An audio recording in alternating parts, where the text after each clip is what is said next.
The installation of building systems, namely mechanical, electrical, and plumbing systems, or MEP, is spread out through the construction process of the building. This video will cover the electrical installation for single-family homes. That is, the final electrical installation, and not the temporary power that is utilized during construction.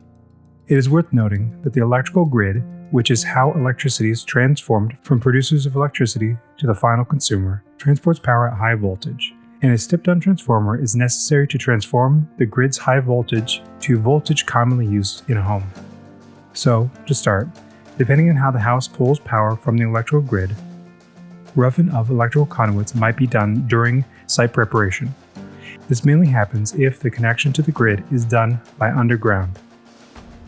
Then, much of the construction process continues to happen without the need of electrical crews to come in until framing is done. Once framing is finished and the building is enclosed, that means watertight, and after all other mechanical and piping installation within the walls is complete, electrical crews can start installing wires and electrical boxes, as well as the main electrical panel. This is performed before the drywall is put in place. Electrical is usually the last of the main building systems to be installed within the framing walls, because its components are generally small and flexible.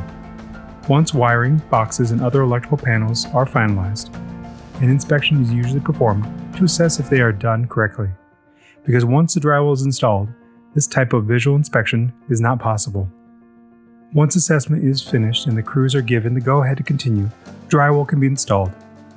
It is important to note that during the drywall installation, drywallers must transfer the locations of the electrical boxes to the drywall, so that when installed, the drywall has the openings of those boxes in the correct location. Then electrical crews usually will only come in after all paint is complete to finalize the work by installing all electrical fixtures, such as outlets, light switches, and light fixtures. Once all is finalized inside the house, up to the main panel entrance, the local electrical company is called to finalize the connection between the main line and the panel.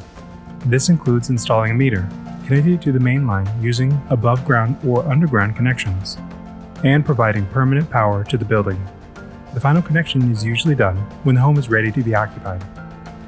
Additionally, electrical installation is usually inspected at a final inspection to provide a certificate of occupancy in a new building.